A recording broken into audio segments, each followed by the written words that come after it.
नमस्कार आदाब, आपका बहुत बहुत स्वागत है मेरे YouTube चैनल पर। चैनल का नाम है दिलसान टॉक्स। आप इसे सब्सक्राइब भी कर सकते हैं। जानकारी है पसंद आए उसके बाद कीजिएगा। यूपीएसआई में 4543 पदों पर भर्ती होनी है। 4543 पदों पर इसमें कुछ एसएसएफ के, कुछ पीएसी के, कुछ सिविल पुलिस के पद रखे गए हैं, जिसमें सब इंस्पेक्टर, प्लाटून कमांडर यही होते हैं।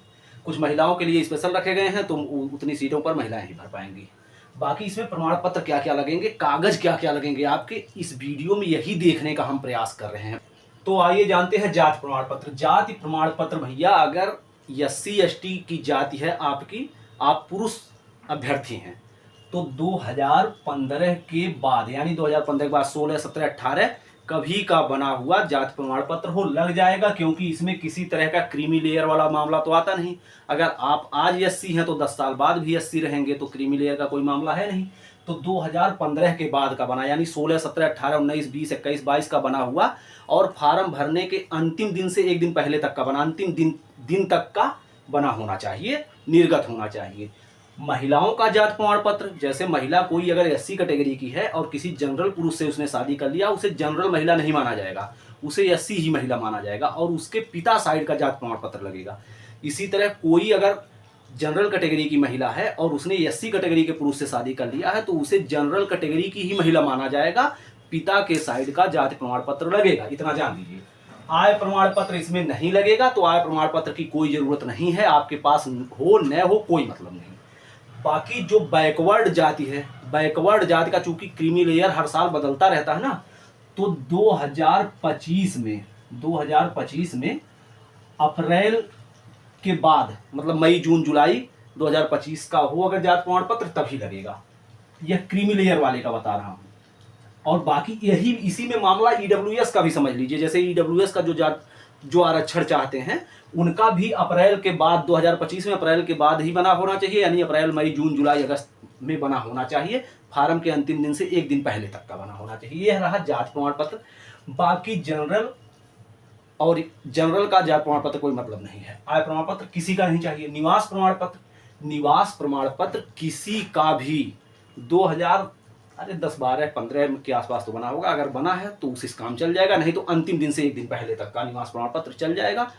तो निवास प्रमाण पत्र ऐसा नहीं है कि कितना पुराना होना चाहिए, कितना नया होना चाहिए, इसमें कोई दिक्कत नहीं है। तो कोशिश कीजिएगा जो कंप्यूटराइज निवास प्रमाण पत्र है, अगर वह आपके पास हो, 2-4 साल 5 साल पुराना भी हो, तो काम चल जाएगा। मार्कशीट, 10वीं की मार्कशीट, 12वीं की मार्कशीट और बीए के तीनों साल की मार्कशीट होना चाहिए। मार्कशीट बता रहा हूँ। बाकी 10वीं और 12वीं का प्रमाण पत्र भी चाहिए, जिसको कहते हैं, जैसे सनद कहते हैं ना, सनद प्रमाण पत्र या सर्टिफिकेट। अब तो क्या है, मार्कशीट में ही सर्टिफिकेट आ जा रहा है 10वीं 12वीं का, नहीं तो पहले मार्कशीट अलग और सर्टिफिकेट अलग आता था। तो जो पुराने लोग हैं, जो आज में छूट लेके फॉर्म भर पाएंगे, तो वह इसी तरह से भर पाएंगे, क्योंकि उनके पास मार्कशीट अलग 10वीं का, 12वीं की मार्कशीट अलग, 10वीं का प्रमाण पत्र अलग, 10वीं का मार्कशीट अलग। उसमें उस समय स्कूल से चरित्र प्रमाण पत्र भी मिलते थे, वह नहीं लगेंगे, कोई दिक्कत नहीं होगी।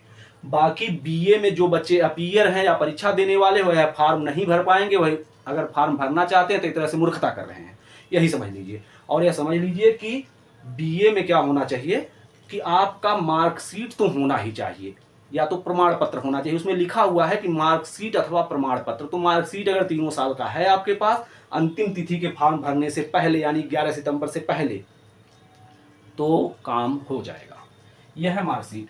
बाकी वही बात है प्रमाण पत्र वाला जो बता दिए, इसमें संलग्न करके साथ में आधार कार्ड चाहिए, जिसमें आपका नाम, आपके पिता का नाम वही हो जो मार्कशीट में है।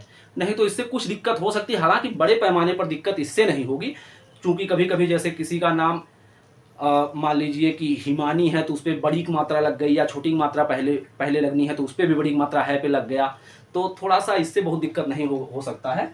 लेकिन इससे बहुत परेशानी की बात नहीं आ सकती है। लेकिन रही बात, इसमें जो डेट ऑफ बर्थ अर्थ हो, अगर सही रहे तो ठीक है, नहीं हो तो फिर से आप लोग उसे सही करवा लीजिए।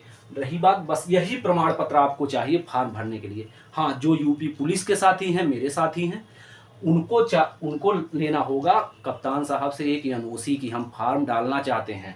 उसी के नीचे एनओसी नंबर लिखा होगा, जैसे परीक्षा 02, फिर परीक्षा 2025 ऐसे करके लिखा होगा। यही चीज़ उसमें भरा जाएगा फॉर्म डालते समय। तो यह रहता है जो अनुमति लेंगे तो अनुमति के नीचे यह सिग्नेचर के पास लिखा होता है, या कभी कभी ऊपर साइड में कोने पर लिखा होता है दाहिने।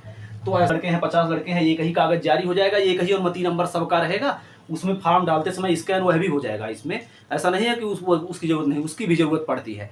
बाकी कुछ ऐसे लोग हैं जो ओवर एज हो चुके हैं, लेकिन पुलिस की वजह से उन्हें 5 साल की जो छूट मिलेगी आयु में, उसके लिए प्रारूप 5(1) उसी नोटिफिकेशन में सबसे अंतिम पेज पर दिया है, उस तरह से निर्गत होना चाहिए। तो आशा करते हैं जानकारी आपको समझ में आई होगी। जानकारी कैसी लगी कमेंट बॉक्स में जरूर बताइए। बहुत बहुत धन्यवाद।